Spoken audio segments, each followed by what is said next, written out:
बिस्मिल्लाहिर्रहमानिर्रहीम। Programme view point के साथ मैं हूं इमरान याकूब खान। नाज़रीन, मुल्क की सियासत कुछ इस मोड़ पे है कि अगर इस हवाले से हम बात करें तो बहुत सारी चीज़ें हैं जो जिन पे डिस्कशन बड़ी ज़रूरी है, और ख़ास तौर पे मुल्क की सियासत जो है वो कुछ इस मोड़ पे भी पहुंच चुकी है कि बहुत सारी चीज़ें आला अदालतों में ज़ेर समाअत मुकदमात से भी जुड़ी हैं। फिर यही नहीं, अगर हुकूमत की बात करें तो हुकूमत की तरफ से तो सियासी इस्तेहकाम के ना सिर्फ दावे किए जा रहे हैं बल्कि उनकी तरफ से तो ये कहा जा रहा है कि देखिए बिजली भी सस्ती हो गई है, मुल्की मामलात बेहतरी की तरफ जा रहे हैं, मईशत भी बेहतर हो रही है, तो मुल्क की सियासत में अब कोई ऐसा बोचाल नहीं है। लेकिन अगर अपोजिशन की बात करें तो उनके ख्याल में रावी साहब चैन नहीं लिखता और ये सिर्फ लोगों को खुश किया जा रहा है, असल में मुल्की मामलात जो हैं वो ठीक नहीं हो रहे। तो आज इस सारी सूरत हाल पर गुफ्तगू करने के लिए हमने ख़ास तौर पे अब से दो मेहमान अपने प्रोग्राम में जो हैं वो मदऊ किए हैं कि जो ना सिर्फ सीनियर तज्ज़ियाकार हैं बल्कि दोनों माहिर कानून भी हैं। तो हमने सोचा कि इनसे आज हम जानने की कोशिश करें कि मुकदमात की सूरत हाल क्या है, सियासी सूरत हाल क्या है, और क्या वाकई मुल्क में कोई इस्तेहकाम जो है उसकी उम्मीद की जा सकती है। तो हमारे साथ आज जो शरीक गुफ्तगू हैं वो जनाब मुनीब फ़ारूक साहब, किसी तारुफ़ के मोहताज नहीं है, और उनके साथ साथ बैरिस्टर साद रसूल साहब, ये भी किसी तारुफ़ के मोहताज नहीं है। थैंक यू वेरी मच आप दोनों का। तो मुनीब जी, सबसे पहले आपसे शुरू करते हैं। पाकिस्तान तहरीक इंसाफ की तरफ से रमज़ान से पहले ये दावा किया गया था कि ग्रैंड अपोजिशन अलायंस बनेगा और हम ईद के बाद जो हैं एहतजाजी मुजाहरे करेंगे और हुकूमत की ऐसी तैसी कर देंगे। अब तो ईद गए भी को 3 हफ्ते होने को हैं, तो आप क्या समझते हैं, ये सिर्फ दावे ही हैं या कोई करने भी अपोजिशन कुछ जा रही है? बहुत शुक्रिया इमरान साहब। देखिए, गुजारिश ये है कि दावे तो अपनी जगह, लेकिन जो पाकिस्तान तहरीक इंसाफ का हैसियत एक जमात, एक तर्ज अमल है, एक डीएनए है, उसमें जो अलायंस है उसके अंदर ना सिर्फ उसका बनना बल्कि उसको चलाना पाकिस्तान तहरीक इंसाफ के लिए एक बड़ा चैलेंज है। उसमें एक तो ये भी एक टेम्परामेंट भी होता है एक जमात का, क्योंकि इमरान खान साहब ने कमोबेशी किसी जमात के साथ उस तरह से देखा जाए तो कभी अलायंस बनाया या उसके अंदर कोई ऐसी बड़ी मूवमेंट चलाई। उनकी ज़्यादा सोलो फ्लाइट्स ही रही हैं। उसकी एक वजह ये रही है कि वो जो अवाम में पजीराई है वो उनके साथ रही है, उनकी मकबूलियत उनका साथ देती रही है। अगर उन्होंने ग्राउंड स्वेल करना है, यानी अगर सड़कों को तपाना है, तो ये काम भी वो काफी हद तक खुद ही करते रहे हैं, जलसे जुलूस भी बड़े करते रहे। तो एक तो टेम्परामेंट उनका उस जमात का उस तरह से नहीं है। दूसरा मसला ये है कि अगर किसी ने अलायंस पार्टनर बनाना भी है, जैसे हम ज्यादा चांसेस यही थे कि मौलाना फजल रहमान साहब के साथ मामला आगे चलेंगे, तो एक बैड ब्लड तो है पीटीआई और JUIF के दरमियान। और बहुत से लोग पाकिस्तान तहरीक इंसाफ में ऐसे हैं जो अब भी कोई इतने कीन नहीं है इस बात से कि मौलाना फजल रहमान साहब की जमात के साथ कोई इवन ऑपोजिशन अलायंस बनाया जाए। खासतौर पर अली अमीन गंडापुर साहब, वो अब भी कोई मौका नहीं जाने देते जिसमें वो इमरान खान साहब के हरावल दस्ते में शरीक एक सिपाही की हैसियत से मौलाना साहब के ऊपर तनकीद ना करें। लिहाजा पिछले दिनों में कुछ कुर्बत तो हुई दोनों जमातों के बीच में, लेकिन कोई खातिर खा को बड़ी चीज नहीं हो सकी।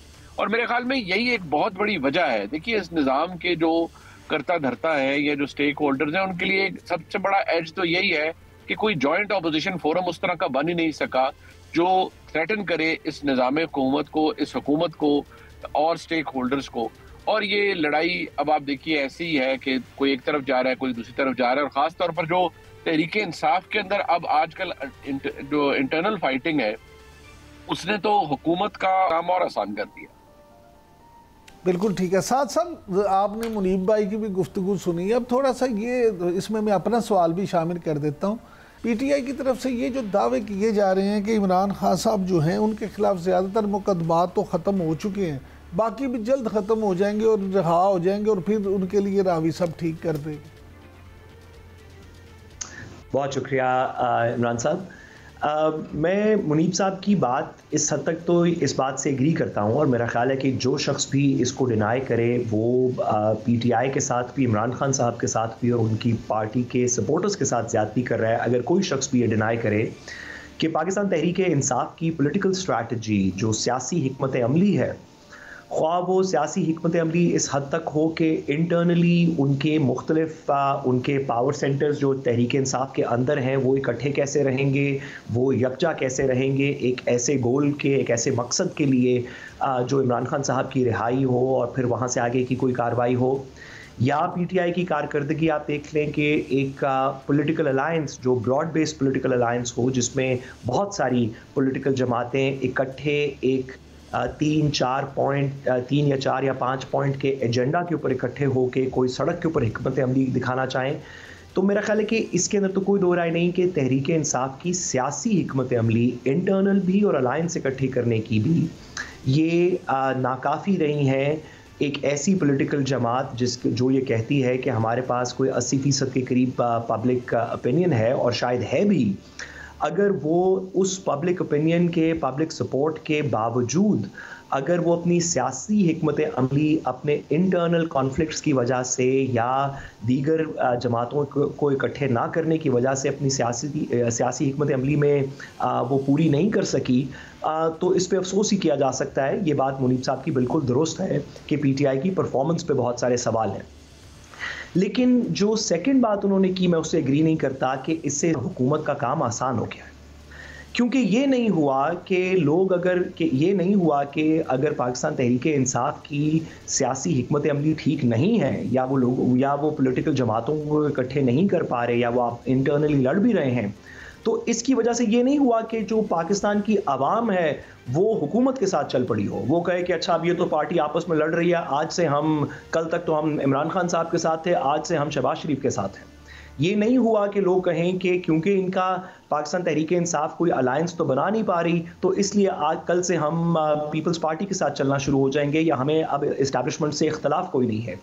जो हुकूमत वक्त का और ताकत वक्त का, जो रियासत का प्रॉब्लम है प्राइमरी, जो मुझे नाकिस मेरे व्यू में समझ आता है, वो ये है कि पाकिस्तान की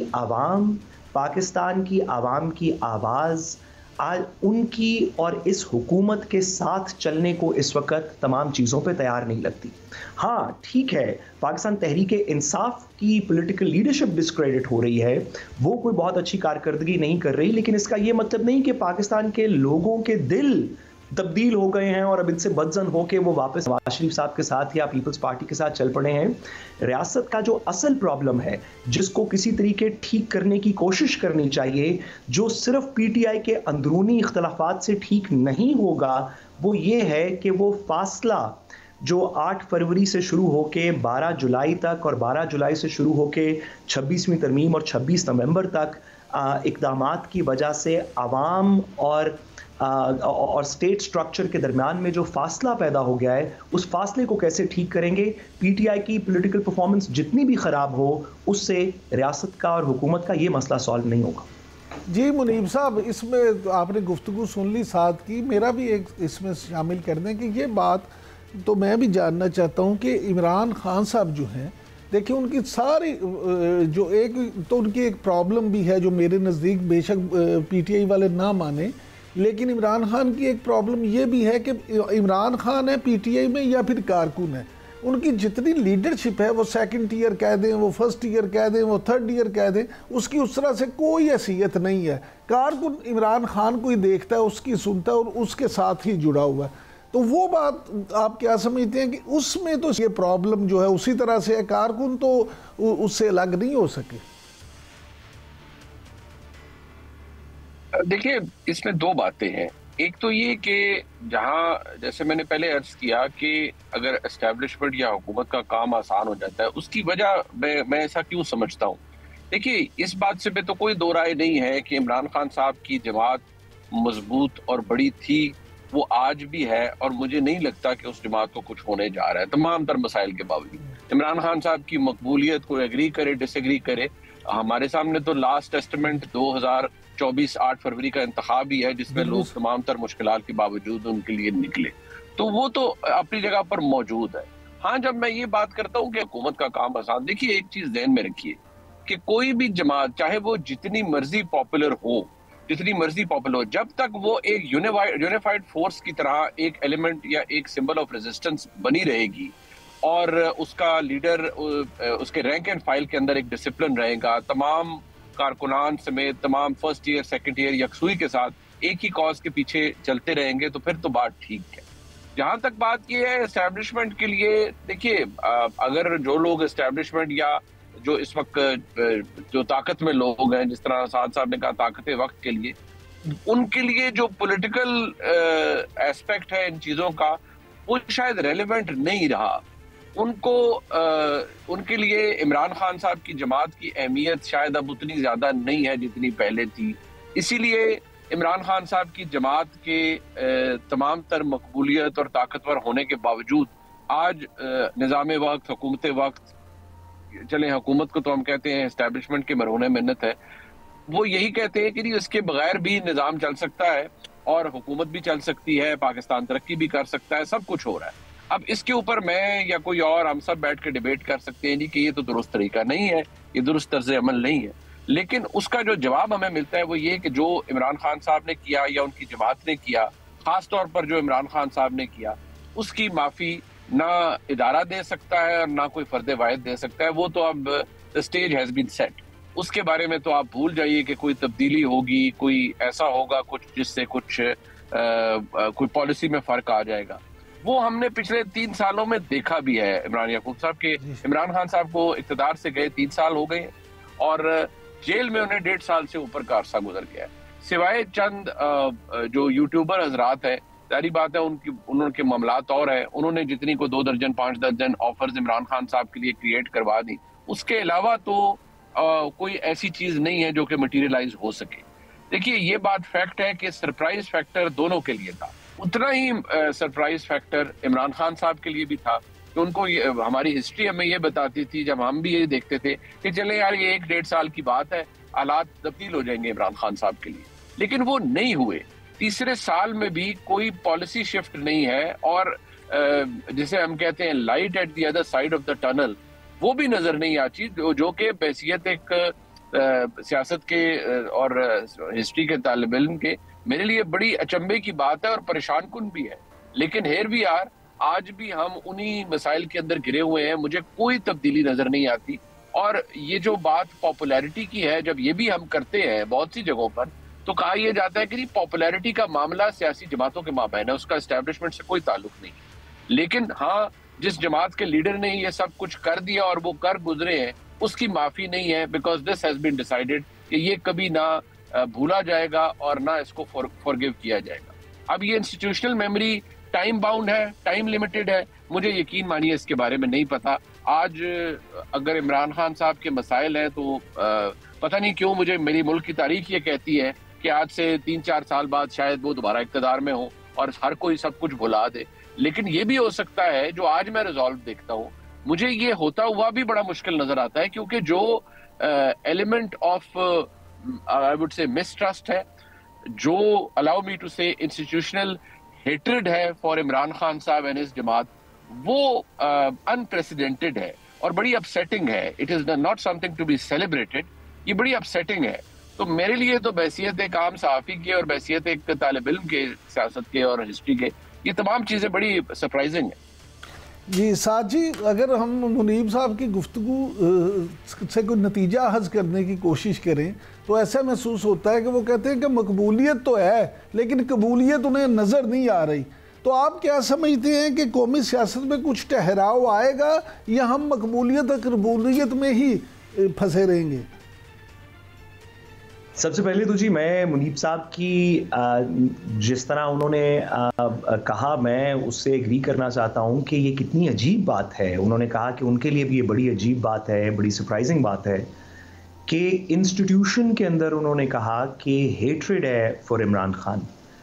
अब ये कितनी अजीब बात है कि इंस्टीट्यूशंस के अंदर इंडिविजुअल्स या पॉलिटिकल पार्टीज़ के लिए अगर हेट्रेड हो, अगर जिस तरह मुनीब साहब ने फरमाया, अगर आप लेट्स से कल को कहें कि ब्यूरोक्रेसी के अंदर जरदारी साहब के लिए हेट्रेड है या जुडिशरी के अंदर नवाज शरीफ साहब के लिए हेट्रेड है, किसी भी इंस्टीट्यूशन के अंदर किसी भी पॉलिटिकल पार्टी के लीडर के लिए अगर ये बात हम एक्सेप्ट कर लें एज अ पब्लिक नैरेटिव कि हेट्रेड है किसी इंसान के लिए, तो मैं नहीं जानता कि इंस्टीट्यूशंस के अंदर कैसे हेट्रेड क्रिएट होती है। ठीक है, इंडिविजुअल्स में तो हो सकती है, लेकिन ये बड़ी अजीब बात है जिस तरह मुनीब साहब ने कहा, और मैं बिल्कुल उनकी इस हैरानी से इत्तेफाक करता हूँ।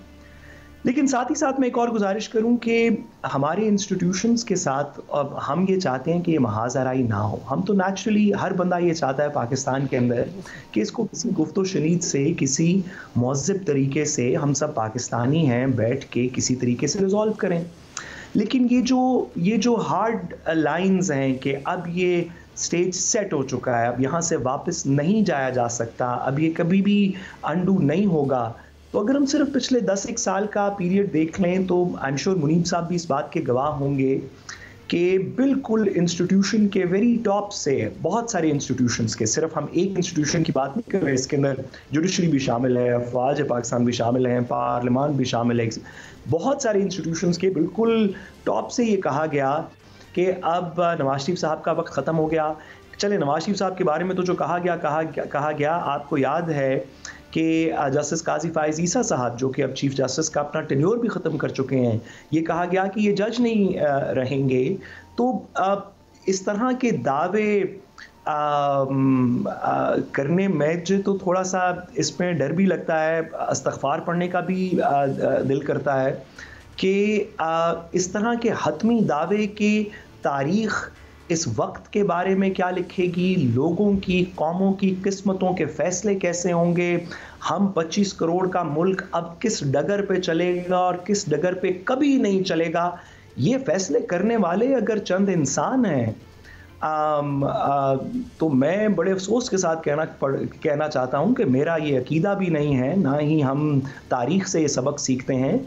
ये फैसले कि पाकिस्तान की आवाम का सियासी मुस्तकबिल किसके साथ है, ये 25 करोड़ लोगों की किस्मत किस डगर चलेगी, ये फैसले करने वाली ज़ात कोई 2 या 3 या 4 लोग नहीं हैं, ये उससे बहुत बड़े फैसले हैं।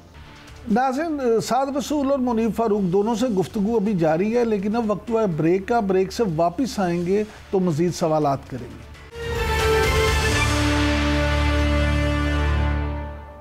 Welcome back.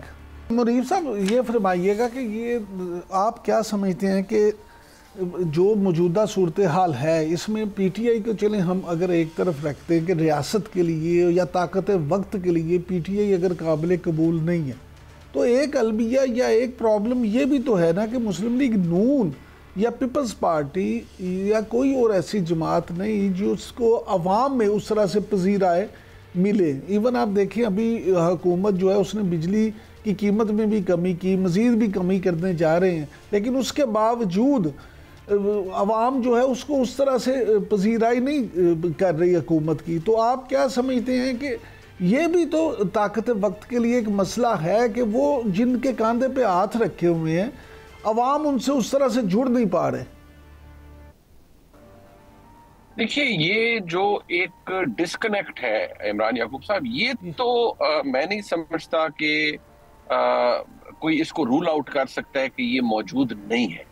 देखिए, जो मैंने भी यही अर्ज किया था, जिस तरह अभी साद साहब ने कहा कि देखिए जो हमारी तारीख है ना, वो तो हमें ये बताती है कि मैं अगर रिसेंट पिछले कुछ अरसे का देखूं ना, मियां नवाज शरीफ साहब 2018 में नाअहल होते हैं, 2019 में वो मुल्क से बाहर तशरीफ ले जाते हैं और उसी साल 2019 में ये पता चल जाता है, मतलब मैं क्योंकि जारी बात है, by virtue of our profession हम बहुत से लोगों से मिलते हैं, तो पता चल जाता है कि जी ये तो बहुत बड़ी गलती हो गई है और मियां नवाज शरीफ साहब के लिए रास्ता बनता है और वो बाहर तशरीफ ले जाते हैं, उनको एस्टेब्लिशमेंट बाहर भिजवाती है। मेरे लिए यही बात सरप्राइजिंग थी कि ये आज तक ये होता रहा है, लेकिन ये अब क्यों नहीं हो रहा, पहला सवाल ये है। दूसरी बात ये है कि जो इंस्टीट्यूशनल मेमोरी है वो तो हमने माजी में भी देखी है, सब कुछ है, लेकिन हाँ जो चीज इस दफा मुख्तलिफ है वो ये है कि कुछ वाकयात ऐसे हुए हैं जो पहले नहीं हुए। यानी जिस हद तक इमरान खान साहब अपनी गिरफ्तारी से पहले इक़्तिदार से निकलने के बाद गए, पहले वाली एस्टेब्लिशमेंट, फिर जनरल आसिम मुनीर साहब की अपॉइंटमेंट को सैबोटाज करने की कोशिश, वो एक अनडिनाइबल फैक्ट है, उन्होंने किया और वो ऑब्वियसली उन्होंने फिर उसके बाद एक रिप्रोचमा करने की कोशिश की, मेकअप करने की कोशिश की, नहीं हो सका। अब मसला ये है कि जब हम ये चीज कुरेदते हैं जाता है कि भाई जो माजी में थे तो ना बेनजीर भुट्टो ने, ना नवाज शरीफ ने ये हदूद कभी पार नहीं की जो इमरान खान ने पार कर। और अब ये जो इंस्टीट्यूशनल डिसीजन है कि किसी ऐसे शख्स पर दोबारा एतबार नहीं किया जा सकता, क्योंकि इमरान खान साहब या तो 2018 में 100% अपने जोरे बाजू पर इक़्तिदार में आते, तब भी बात थी, उनको भी बाजवा साहब ने कंधे पर बिठाया, इक़्तिदार में लाए, और बाजवा साहब ने और फैज़ हमीद साहब ने उनकी हुकूमत चलाई। तो कोई इतने मॉरल हाई ग्राउंड पे तो इमरान खान नहीं थे अपने दौरे इक़्तिदार में, बल्कि ना सिर्फ ये किया बाजवा साहब ने, बल्कि फैज़ हमीद साहब ने उनके लिए सारे अच्छे बुरे काम करते रहे। लिहाजा मेरे लिए तो ये बात बिल्कुल हैरान कुन नहीं होती कि मुल्क की सियासत के अंदर या पावर पॉलिटिक्स के अंदर ये क्या हो रहा है। अब जहां डिस्कनेक्ट की बात है वो तो मौजूद है इमरान याकूब साहब, उसको कोई डिनाई नहीं कर सकता। मेरे ख्याल में कोई अगर ताकतवर तरीन शख्सियत भी होगी तो मैं वसद एहतराम वो भी डिनाई तो नहीं कर सकती कि 2024 8 फरवरी को जिस तरह लोगों ने तमाम तर मुश्किलात के बाद पाकिस्तान तहरीक इंसाफ के जो उम्मीदवारान थे, जिनको शायद आम हालात में ऐसे ऐसे उम्मीदवार थे जिनको शायद अपने घर वाले वोट न दें, उनको एक बड़ी मेजॉरिटी से कई सीटों पर जिताया और वो अननोन लोग थे। तो इसका मतलब है कि और आज भी जो तहरीक इंसाफ है वो किसका खा रही है, वो इमरान खान का की पॉपुलैरिटी का सारे इदारों ने उसको उसी से सब कुछ डिराइव किया है। तो ये तो एक अनडिनाइबल फैक्ट है। हाँ, मैं दोबारा वही कहूंगा कि देखिए, हम जब कॉम्परेबल व्यू देखते हैं तो ये बात ज़हन में कि हमारे मुल्क की तारीख के अंदर इतनी बड़ी जो डिसल्यूजन इतनी बड़ी जो अलाउ मी टू से इतनी बड़ी जो डिवीजन थी, बिटर डिवीजन, वो शायद पहले कभी नहीं थी। अगर थी भी तो शायद इतनी ज्यादा इल्यूमिनेट नहीं हुई, इतनी ज्यादा हाईलाइट नहीं हुई। लेकिन इस वक्त जो हालत है वो जीरो टॉलरेंस है फॉर इमरान खान साहब। मैं ये बहसियत एक साफी, मैं तो ये चीज बता रहा हूँ ना जी, फैसले साहब ने कहा कि बेशक हमारा ईमान है कि तमाम फैसले अल्लाह की ज़ात ही करती है, लेकिन करने वाले तो बहरहाल जमीन पर इंसान ही होते हैं। जो होता है वो अल्लाह की मर्जी से हो रहा होता है। इमरान खान साहब का इक़्तिदार था तो बहुत से लोगों ने उनकी जमात के अंदर कहा कि ये तो हिस्ट्री हो गए हैं, सारे खत्म है, इनका तो कोई कुछ नहीं बनेगा। गो कि इमरान खान साहब की अपने इक़्तिदार में रहते हुए पॉपुलैरिटी को इतनी ज्यादा नहीं थी, वो तो इक़्तिदार से बाहर निकले तब उनकी पॉपुलैरिटी एक पीक पर चली गई। लेकिन हमने ये माजी में देखा है, मैं भी इसीलिए स्केप्टिकल हूँ कि ये जो हो रहा है ये फॉलो थ्रू इसी तरह करेगा या इसमें तब्दीली आ जाएगी। बिल्कुल। और ये जो वोटर डिस्कनेक्ट है या लोगों का इन जमातों के साथ ना अभी तक खड़े होना, वो अभी तो हम देखिए, हमारे सामने तो कोई लेटेस्ट एग्जाम्पल नहीं है ना जी। मेरे सामने तो एक ही एग्जाम्पल है, वो पिछले साल 8 फरवरी की है। उसके बाद तो कोई मैं नहीं कह सकता कि कौन पॉपुलर है कौन नहीं। आखिरी पॉपुलैरिटी तो मुझे तहरीक इंसाफ की नजर आती है। साथ साहब, ये जो स्टिग्मा लगा 9 मई वाला, आप क्या समझते हैं? 2 साल होने को अब 9 मई को, इसमें लोग जो हैं पीटीआई के बहुत सारे जो हैं वो जेलों में हैं। ये भी सवाल होता है कि जी वो जो जेलों में हैं, जो कसूरवार है उनको सज़ा दें, जो बेगुनाह है उनको छोड़ दें, ये मामला भी है। लेकिन उसके बावजूद भी 9 मई ने जो रिफ्ट पैदा की इस्टेब्लिशमेंट के और पीटीआई के दरमियान, उसमें कोई कमी होने को नहीं आ रही। उधर अवाम की जो मकबूलियत है अवाम में इमरान खान की, उसमें भी कमी नहीं है। तो आप क्या समझते हैं, ये जो कन्फ्लिक्ट है ये अगर इलेक्शन तक भी इसी तरह रहेगा, क्या होगा? देखिए, हमें इमरान साहब बात बिल्कुल फेयर करनी चाहिए सियासी चीज़ों के अंदर, क्योंकि जब तक हम पाकिस्तान के अंदर कुछ चीज़ों के ऊपर बिल्कुल मुनासिब बात जो तमाम लोगों को समझ आए वो नहीं करेंगे, तो हम यहाँ से आगे लोगों की जो सियासी या इंस्टीट्यूशनल इंट्रेंचमेंट्स हैं वहाँ से आगे नहीं गुजरेंगे। ये बात जो भी करे कि 9 मई को बिल्कुल कुछ नहीं हुआ, तो ये बात गलत है। 9 मई को एक बड़ा सानहा हुआ। अगर ये बात कोई शख्स करे कि 9 मई के सानहे को करने वाले जो लोग थे उनके पीछे उनकी पूरी पॉलिटिकल जमात जो है वो दहशतगर्द है, तो ये बात भी गैर मुनासिब है। ये भी कि उसी तरह की एग्जैजरेशन है जिस तरह अगर आप कहें कि दूसरी तरफ कहें कि 9 मई को कुछ नहीं हुआ। हमें 9 मई को एक उसी तनाज़र में देखना चाहिए जो एक्चुअल इवेंट है, और एक्चुअल इवेंट ये है कि कुछ लोगों ने मुख्तलिफ शहरों के अंदर पाकिस्तान की रियासती इमलाक के ऊपर हमला किया। हमें आइडेंटिफाई करना चाहिए कि वो कौन लोग थे, उनकी क्या मोटिवेशन थी, और जिन लोगों ने किया उनको सज़ा देनी चाहिए। और जो लोग जहां पे मौजूद थे उनकी जो इंटेंशन थी, कानून हाजिर है, अदालतें हाजिर हैं, उनके मुताबिक उनको सजा देनी चाहिए। लेकिन इससे ज्यादा या इससे कम ये नहीं है, ना इसको इससे बढ़ाया जा सकता है, ना इसको इससे कम किया जा सकता है। जो सियासी अमल है पाकिस्तान का, उसके अंदर तो हर किस्म की सानों से हम गुजरे और सियासत ऊपर नीचे चलती रही। कभी एक पॉलिटिकल पार्टी को बागी कहा गया, कभी दूसरी पॉलिटिकल पार्टी को कहा गया। एक ने सुप्रीम कोर्ट के ऊपर हमला कर दिया, कहा ये रियासत के ऊपर हमला है। दूसरे ने 9 मई कर दिया, कहा ये रियासत के ऊपर हमला है। एक के ऊपर कभी लकीर लग गई, कभी दूसरी पे लग गई। कभी जरदारी साहब खड़े होकर ईंट से ईंट बजाने की बात करते रहे, फिर वो वापस सियासत के अंदर आज कमांडर इन चीफ हैं। सियासत के अंदर तो इस तरह की जो लाइंस हैं उनके ऊपर हमेशा बहुत सी नेगोशिएशन होती रही है, सिर्फ पाकिस्तान में नहीं, दुनिया भर की तारीख में। मेरे ख्याल में हम इन पेचीदगियों में पड़ के, इन इंस्टीट्यूशनल और पर्सनल लाइंस को ड्रॉ करके हम एक अजीब सी जगह पे फंस गए हैं, जहां पे एक हुकूमत भी चल रही है। कहने को एक हुकूमत चल रही है, हमारे पास एक वज़ीर आज़म साहब हैं, एक फॉरेन मिनिस्टर हैं, एक डिप्टी प्राइम मिनिस्टर हैं, एक ये हैं, एक वो हैं। और कहने को हम सब उठ भी रहे हैं, काम पे भी जा रहे हैं, वापस भी आ रहे हैं, अपनी छोटी मोटी ज़िंदगी भी चलाने की कोशिश कर रहे हैं। लेकिन दुनिया किधर से किधर पहुंच गई और पाकिस्तान अपने सीरियस मसाइल में से किसी को भी ठीक तरह हैंडल नहीं कर सका। दुनिया चांद की तरफ जा रही है, हमारे से भी पूरी तरह ट्रेन और जहाज़ नहीं चल रहा।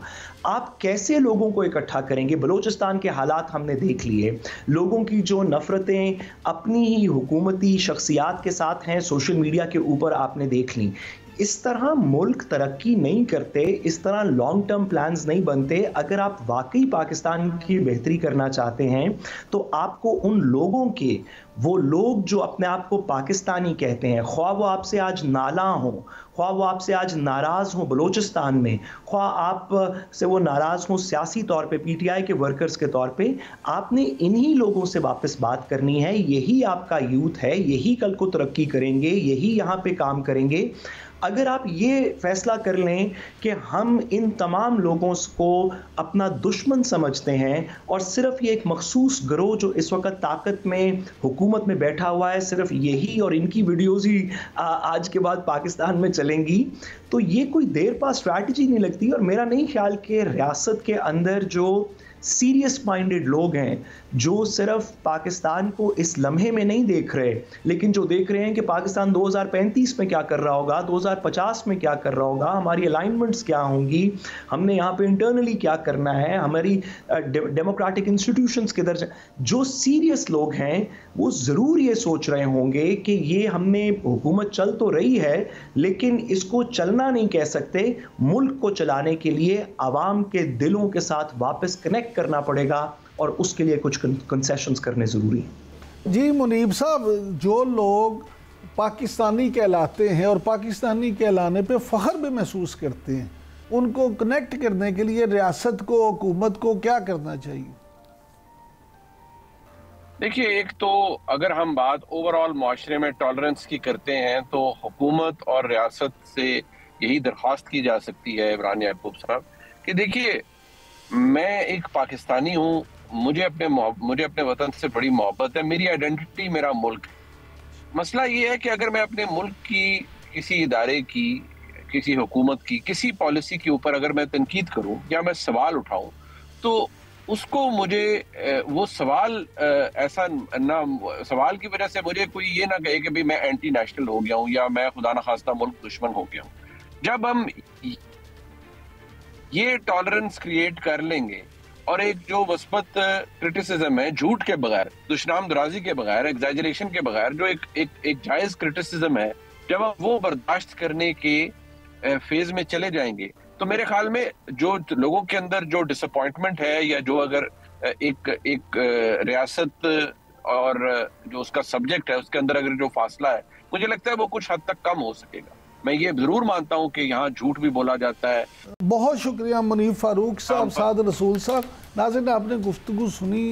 दोनों हजरात जो हैं उनका ये मानना है कि पाकिस्तान को तरक्की के सफ़र पे चलाने के लिए ज़रूरी है कि आपस में रंजिशें कम की जाएं, बर्दाश्त पैदा की जाए और सच को बोलने, समझने और बर्दाश्त करने का हौसला पैदा किया जाए। अब वक्त तो है ब्रेक का, ब्रेक से जब वापस आएंगे तो किसानों के मामला है, गंदम की इमदादी कीमत के हवाले से, गंदम की काश्त के हवाले से जो किसानों को मामला दरपेश हैं, उन पे बात करेंगे। Stay with us.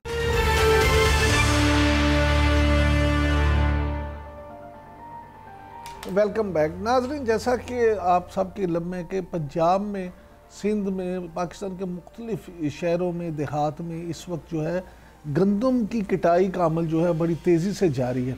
लेकिन किसान पिछले साल भी गंदम के हवाले से बड़ा परेशान रहा और इस दफ़ा भी ये परेशानी जो है किसी से ढकी छुपी नहीं है।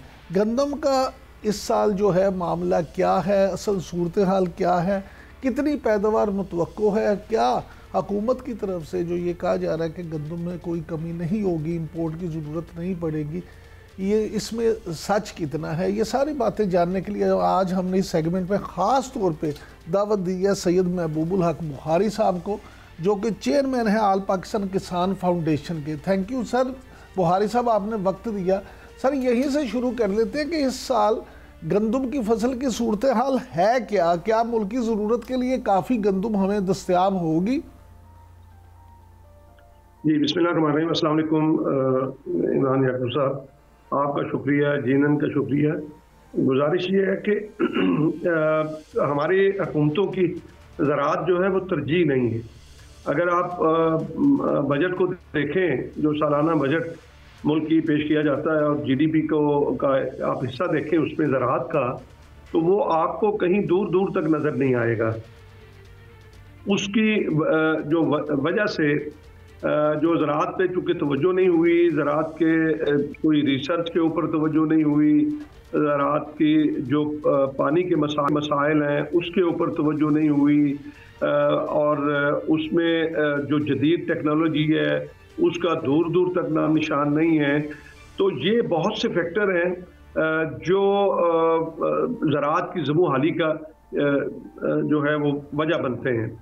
अब हुकूमतों की जो पॉलिसी हैं, देखें वो पॉलिसी होती नहीं है कोई। मज़े की बात यह है कि आपको मालूम है कि जब गंदम काश्त करने से कम एक पहले पॉलिसी देनी चाहिए ताकि किसान को पता चले, जिस तरह पूरी दुनिया के अंदर होता है। आपका नेबर कंट्री के अंदर, आप इंडिया के अंदर देखें 2025 और 26 की जो वीट की प्राइस है, आप वो उसने मुकर्रर कर दी है कि किसान को पता हो कि उसको क्या फ़ायदा मिलेगा, क्या नुकसान होगा, वो उसके मुताबिक चलेगा।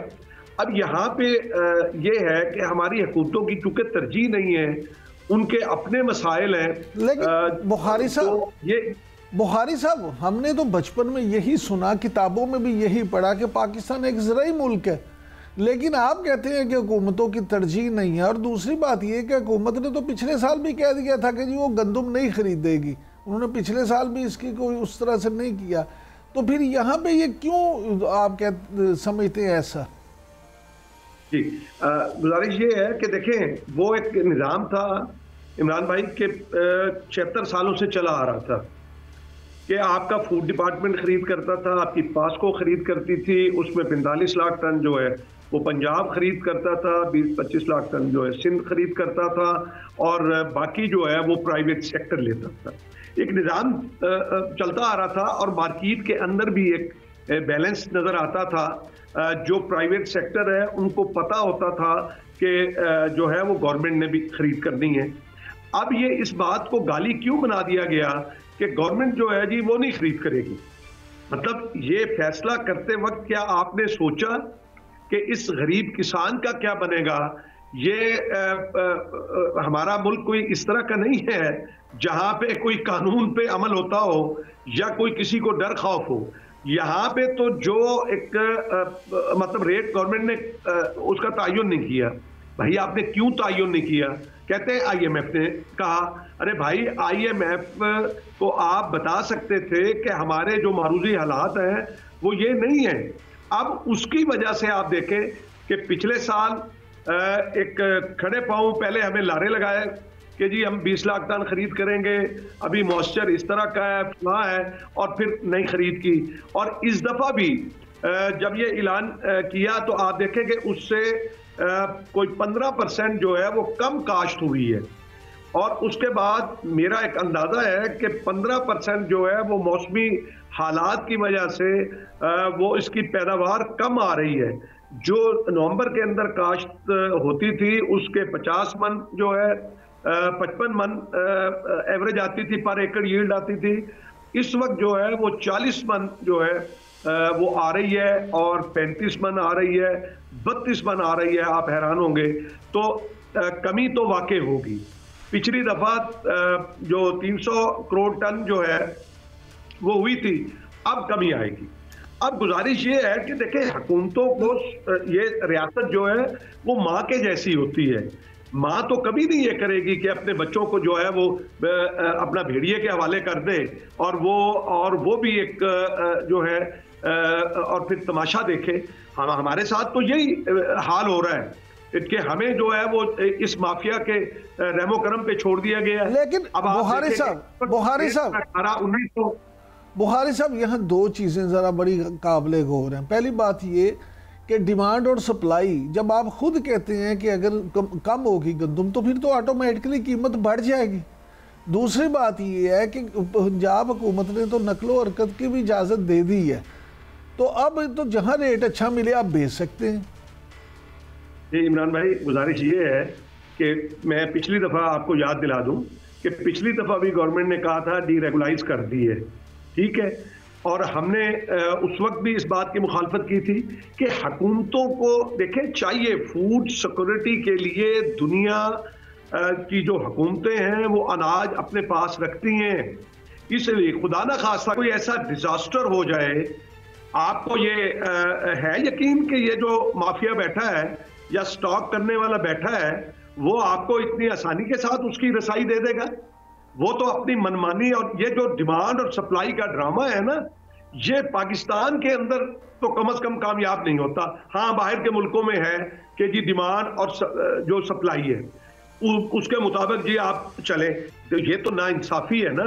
ये कहाँ का इंसाफ है कि हमारे हाथ पांव बांध के आप इस माफिया के आगे आप डाल दें। मेरा खर्चा जो है इमरान भाई के ना आपने लगाया ना मैंने लगाया, हुकूमत पाकिस्तान ने पिछले साल, उससे पिछले साल की मैं बात कर रहा हूं कि 3400 और 75 रुपए वो अखराजात लगाए, और फिर 25% उसके अंदर जो है वो किसान का नफा लगा के उन्होंने 3900 रुपए जो है वो उसकी कीमत मुकर्रर की। आज मैं क्या करता हूं, देखें, मैं जमीन की कल्टीवेशन करता हूं, मेरा तकरीबन 10 से 12 हज़ार रुपए खर्च जाता है। मैं डीएपी खाद जो है वो 12,000 13,000 की है, मैं वो डालता हूँ। मैं यूरिया जो 5,000 की है वो 2 बैग 3 बैग वो डालता हूँ। मैं उसमें जो जहर वाली अद्वियात हैं, जो जड़ी बूटियों की तल्फी की है, मैं वो डालता हूँ। मैं उसको पानी लगाता हूँ, 6 माह मेहनत करता हूँ।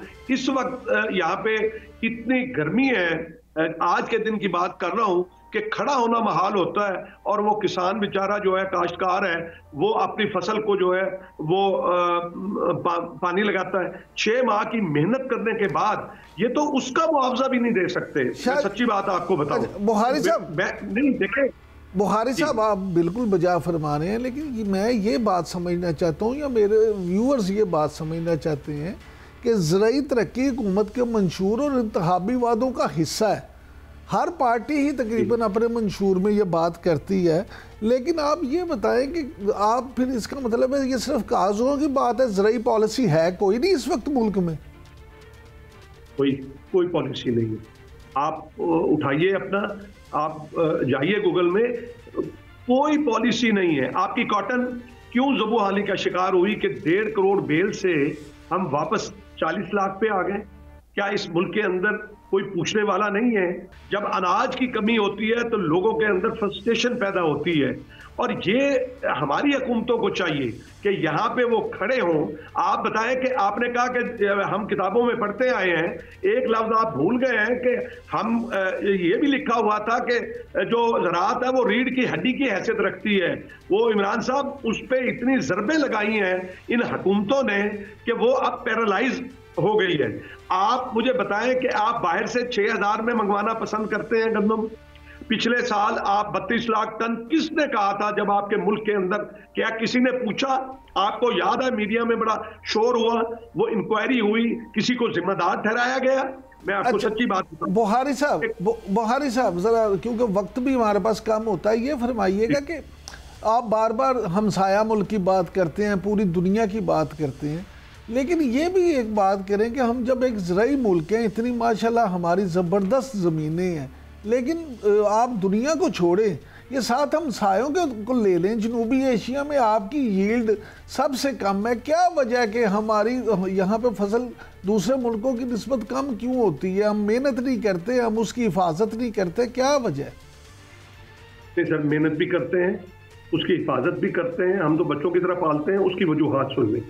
सबसे पहले तो रिसर्च नहीं है। आप रिसर्च के इदारे देखें, जो मुल्तान के अंदर रिसर्च का इदारा बना हुआ है, उनके एम्प्लॉइज को कई कई महीनों जो है तनख्वाह नहीं होती। आपके पास अच्छा बीज नहीं है। मेरे पास अभी हम बात कर रहे थे कि 40 मन गंदम आती है, आपके हमसाये के अंदर 70 मन आती है। और आप ऑस्ट्रेलिया या दीगर ममालिक ले लें, यूक्रेन ले लें, वहाँ पे इससे ज़्यादा आती है। हमारे यहाँ गन्ने की पैदावार जो है वो 700 मन 650 मन पर एकड़ आती है, और बाहर जो है वो 2500 मन तक जो है वो 1 एकड़ के अंदर जो है लेते हैं। उसमें हमारे यहाँ तवज्जो नहीं, बीज नहीं है। और दूसरा, हमारे यहाँ जो जदीद टेक्नोलॉजी है वो उसकी रसाई नहीं है। आपके 95% जो है काश्तकार स्मॉल काश्तकार बचा है। मिसाल, मेरे दादा की ज़मीन अगर 10 मुरब्बे थी, आगे उसके 5 बेटे थे, वो उनमें तकसीम हो गई, फिर उन 5 बेटों की औलादें आई, वो उनमें तकसीम हो गई। अब तो 1-2% जो है, जिन्हें हम जागीरदार कहते हैं या बड़े जिम्मेदार कहते हैं, वो हैं। अब हमारे पास कोई रसाई नहीं है। लोग इस वक्त जो स्प्रे है वो ड्रोन के जरिए करते हैं, और वो ड्रोन के अंदर वो फिक्स होता है कि जहां पे पेस्ट है, पेस्ट का हमला है, वो वहीं पे स्प्रे करेगा, उससे बचत होती है। आपकी खाद देखें तो हमारे नेबर कंट्री के अंदर आपका वहां पे बिजली का यूनिट जो है वो 1 रुपए जो जरी फ्यूल का है, और मैं 60 रुपए यूनिट भर रहा हूं। वहां पे आप ये देखें कि हमें लेवल प्लेइंग फील्ड ही नहीं दे रहे। हम तो मेहनती हैं, हम इस बगैर टेक्नोलॉजी के भी हम इस मुल्क को, मेरे किसान ने, मेरे काश्तकार ने इस मुल्क में अनाज की कमी नहीं होने दी। लेकिन क्या कभी किसी को सिविल अवार्ड से नवाजा गया? यहाँ पे रेवड़ियों की तरह बांटे गए हैं। इमरान भाई, यहाँ पे इज्जत नहीं है। देखें, मैं मुहिब्बे वतन हूं, मैं तो किसी मुल्क में ये जमीन का गठरी उठा के नहीं जा सकता। और ये जो हुक्मरान है, जब इक्तदार के अंदर होते हैं तो उस वक्त जो है वो पूछते नहीं है, और जब ये इक्तदार के अंदर नहीं होते तो कोई व्हील चेयर पे नजर आएगा, कोई हॉस्पिटल पे नजर आएगा। बहुत शुक्रिया। में आएगी। महबूबुल हक बुखारी साहब, बहुत शुक्रिया। नाज़रीन, आपने बुखारी साहब की गुफ्तगू सुनी, उनका कि हुकूमत जो है, किसान हमारा काश्तकार तो मेहनती है, वो पूरी कोशिश करता है, लेकिन हुकूमतों की तरफ से ना कोई मौसर ज़रूरी पॉलिसीज़ बनाई जाती हैं और ना ही उनको कोई रिवार्ड दिया जाता है। आज के लिए इतना ही। आपसे फिर मुलाकात होगी अगले प्रोग्राम में। इजाज़त दीजिए। अल्लाह निगहबान।